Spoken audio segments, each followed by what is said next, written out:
The authentic yoga, Patanjali के योग सूत्र। क्लेशों की प्रकृति, सूत्र 3 से 9।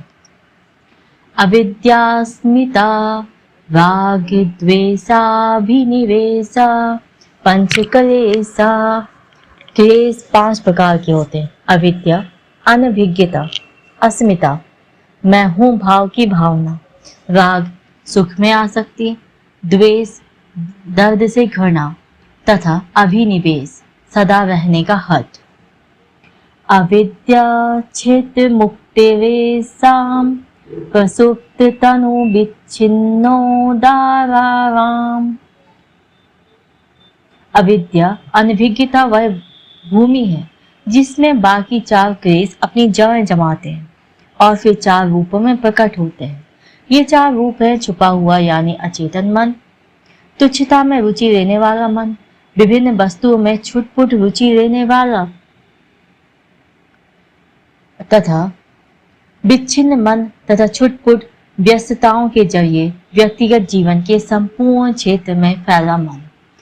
अनित्या शुचि दुखानात्मसु नित्य शुचि सुखात्म ख्यातिर्विद्या। अविद्या वह आत्म केंद्रित ज्ञान या दर्शन जिसमें हम अनित्य को स्थायी, अशुद्ध को शुद्ध तथा दुखदायी को सुखदायी मानते हैं। दृढ़ दर्शन शक्ति योवेकात्म तेवास्मिता, यह मानना कि दर्शन शक्ति और दृश्य शक्ति एक ही चीज है, यद्यपि दोनों अलग अलग चीजें हैं, एक प्रकार का क्लेश है जिसे अस्मिता, मैं हूं भाव की आत्म केंद्रित भावना कहते हैं। सुखानुसैरागा, अतीत के सुखद अनुभव की चली आ रही स्मृति के प्रभाव में सुख में डूब जाना एक क्लेश है जिसे राग कहते हैं। दुखानुसई द्वेषा, अतीत के दुखद अनुभव की चली आ रही स्मृति के प्रभाव में दुख में डूब जाना एक क्लेश है जिसे द्वेष कहते हैं। स्वरस वाही विदुषोऽपि तथा गुणो अभिनिवेशा, सदा बने रहने और शरीर से जोड़ी तथा विद्वानों में भी पाई जाने वाली स्वजनित रुचि एक क्लेश है जिसे अभिनिवेश कहते हैं। ये सूत्र और आगे आने वाले सूत्र हमारा सामना मनुष्य जीवन के मुख्य विरोधाभास से कराएंगे। मनुष्य इस पूर्ण विश्वास के साथ जीता है कि जिस संसार में वह रहता है वह तो उसके निजी ज्ञान का विषय है, लेकिन देर सवेर उसे मालूम पड़ ही जाता है कि निजी ज्ञान पर आधारित उसके सांसारिक दृष्टिकोण का पूरा ढांचा सत्य के पहले झटके से ही चूर चूर हो गया है। लेकिन फिर भी वह वस्तु जगत से अपने अर्थपूर्ण संबंध बनाने हेतु अपनी निजी ज्ञान को ही एकमात्र उपलब्ध साधन मानकर उससे बहुत अधिक जुड़ा रहता है। शुरू में वह महसूस तो करता है कि उसका निजी ज्ञान सीमित हो सकता है और इसीलिए इस संसार की संपूर्ण वास्तविकता को समझने के लिए अपर्याप्त भी है। फिर भी वह इस बात पर अड़ा रहता है कि यह सीमितता तो प्रेक्षण, विश्लेषण तथा अपने साधनों को परिष्कृत करने से प्राप्त अधिक ज्ञान के द्वारा दूर की जा सकती है। इन सभी से उसका एक ऐसा जगत दर्शन बनता है जो समय के साथ बढ़ता ही जाता है। निजी ज्ञान पर आधारित जगत दर्शन और उसके असीमित रूप से विस्तृत होने की क्षमता के बारे में पूर्ण रूप से निश्चित होने की यह धारणा वह धरातल है जिस पर मनुष्य और संसार के मध्य संबंध के ऐतिहासिक दृष्टिकोण का निर्माण होता है और युग युगों से इसने इतनी प्रतिष्ठा हासिल कर ली है कि जब तक किसी के भीतर अपने सामाजिक बहिष्कार का डर बना रहेगा वह उसे चुनौती नहीं देगा। योग अनुशासन गहराई में बैठ चुकी इस धारणा को चुनौती देता है। यह बताता है कि निजी ज्ञान कितना भी व्यापक क्यों न हो, चाहे इसे प्रेक्षण, विश्लेषण, प्रयोग और सुव्यवस्थित विचारधारा के द्वारा कितना ही उचित क्यों न ठहराया गया हो, मूल रूप से यह भ्रामक और गलत ही होगा। ऐसा इसलिए क्योंकि प्रेक्षण को निष्पक्ष और वास्तविक होने के लिए शुद्ध और बिल्कुल स्पष्ट होना चाहिए। भीतर या बाहर की किसी भी चीज से उसे विचलित, विक्षेपित या विकृत नहीं होना चाहिए तथा प्रेक्षण की चीज को स्वयं भी स्वतंत्र होकर किसी भी इरादे या पूर्व धारणा से बाधित नहीं होना चाहिए। ऐसा इसलिए क्योंकि कोई भी इरादा या पूर्व धारणा प्रेक्षण की क्रिया को प्रभावित और परिवर्तित कर उसे विकृत कर सकती है।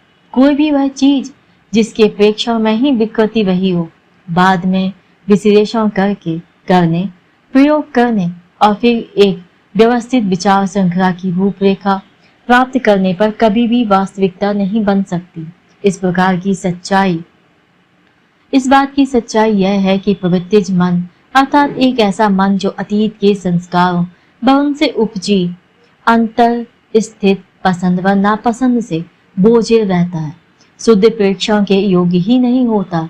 जैसा कि बाद वाले सूत्र बताते हैं कि प्रवृत्तिज मन से उत्पन्न हर कर्म क्लेशों से उत्पन्न कर्म होता है। ऐसे क्लेश जो मनुष्य के जगत दर्शन को रंजित कर देते हैं। क्लेशों से उत्पन्न कर्म जिसमें प्रेक्षण, विश्लेषण, प्रयोग और विचारों को सुव्यवस्थित करने के कर्म भी हैं। वे कर्म होते हैं जो आगे और क्लेश उत्पन्न करते हैं तथा अनंत काल तक करते ही जाते हैं। अतः शुद्ध सूत्र कहते हैं कि क्लेशों को समाप्त होना ही चाहिए ताकि प्रेक्षण बिल्कुल शुद्ध और साफ हो तथा चीजें अपने अस्तित्व रूप में दिखाई दें। जिस मूलभूत क्लेश के साथ मनुष्य का जन्म होता है उसे अविद्या, जो है उसके प्रति अनभिज्ञता कहते हैं। यह मूलभूत इसलिए है क्योंकि जो है उससे अनभिज्ञ होने का अर्थ है कि जो वास्तव में है और जो हम सोचते हैं कि ऐसा है कि मध्य एक क्लेश को उत्पन्न करना। अन्य सभी क्लेश इसी मूल क्लेश से उत्पन्न होते हैं। ये अंतर स्थित क्लेश जो स्वयं को वृत्तियों के रूप में प्रकट करते हैं, मनुष्य की चेतना का जाल बुनते हैं। इन क्लेशों की पकड़ से बच निकलना संभव नहीं जब तक कि सबसे पहले मनुष्य इस तथ्य को न समझे कि वह स्वयं इनमें कैद है। दूसरा तथ्य यह है कि क्लेश उत्पन्न करने वाली ये वृत्तियां अपने साथ चुनाव करने की स्वतंत्रता भी लेकर आती हैं, लेकिन बस चाहने मात्र से ही क्लेशों और उनकी पकड़ से मुक्ति नहीं हो सकती। कोई स्वयं को उनसे दूर नहीं समझ सकता। संक्षेप में कहा जाए तो उनकी पकड़ से छूटने के लिए कोई कुछ नहीं कर सकता, क्योंकि हर अहम केंद्रित कार्य अंतर स्थित क्लेशों से उत्पन्न होता है। अतः एकमात्र रास्ता जो हमारे सामने खुला है वह है चुनाव न करने की दिशा में अपनी स्वतंत्रता का प्रयोग करना। स्वतंत्रता का केवल इस प्रकार प्रयोग शुद्ध दर्शन में बाधक चित्त निर्मित अवरोधों को हटाने में सक्षम है। अतः सूत्र कहते हैं कि शुद्ध बोध के लिए क्लेशों का दूर होना जरूरी है। शुद्ध बोध से ही मनुष्य चीजों को वैसा देख सकता है जैसी वे हैं, अपने अस्तित्व की वास्तविकता में। इस प्रकार का स्वतंत्र और शुद्ध दर्शन ही मनुष्य की प्रकाशमान वस्तु निश्चिता के संसार के साथ घनिष्ठ संबंध में रखता है। मनुष्य जीवन का जो विरोधाभास है वह एक ओर तो शुद्ध ज्ञान या दर्शन तथा दूसरी ओर निज पसंद से उत्पन्न ज्ञान के मध्य खींचातानी के कारण निज पसंद से उत्पन्न उस ज्ञान को सूत्र 5 में अविद्या ख्याति कहा जाता है। यह ज्ञान क्लेश से उत्पन्न ज्ञान है। ये क्लेश एक श्रृंखला बनाते हैं जिसकी परिणति फिर अंतहीन दुखों एवं कष्टों में होती है।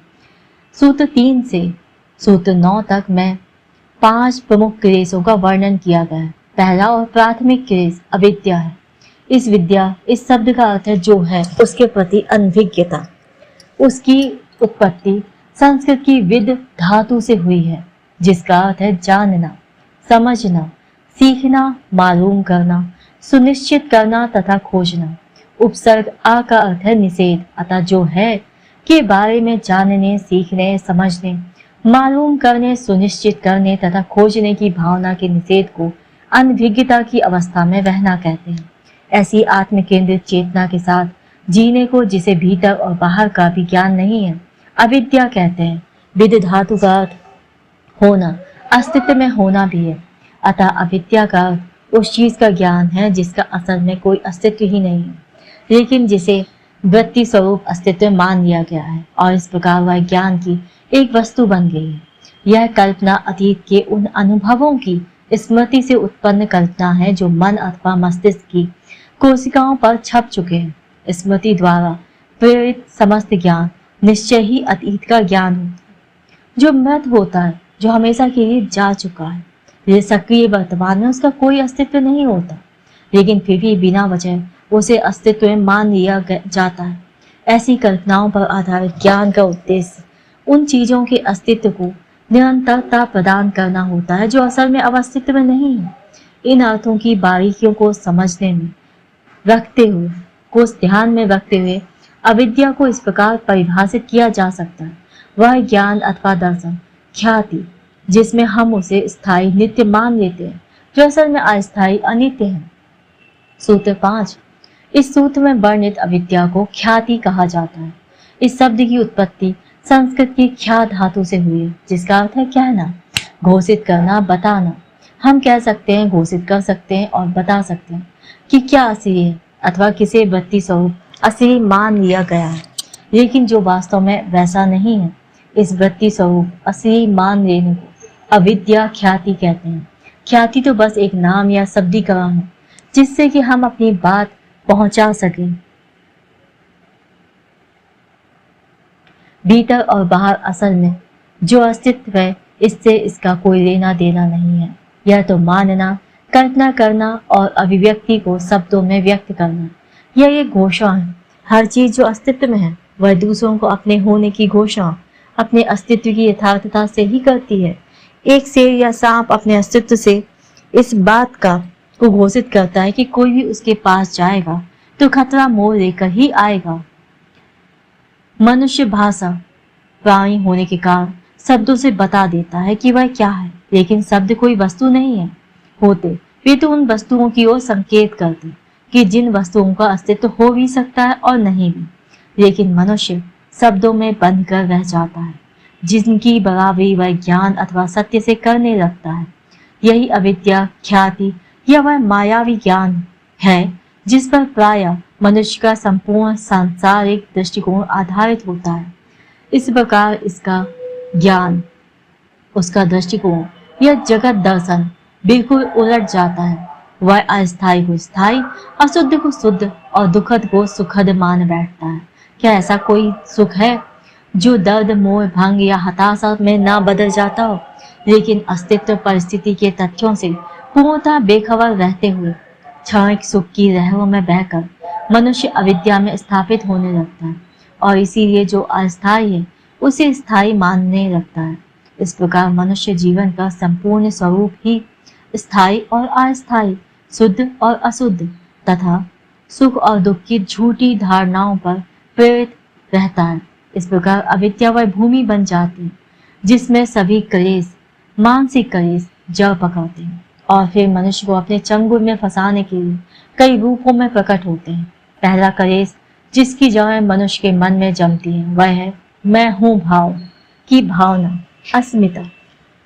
अविद्या की अनुपस्थिति में यह मैं भाव की भावना उत्पन्न ही नहीं होती। जागरूक अवस्था में हमें जो भी दिखाई देता है उसे हम यह के रूप में ही देखते हैं, मनुष्य को भी। अतः यह जागरूकता की अनुपस्थिति ही है जो मनुष्य के भीतर मैं भाव की भावना लाती है।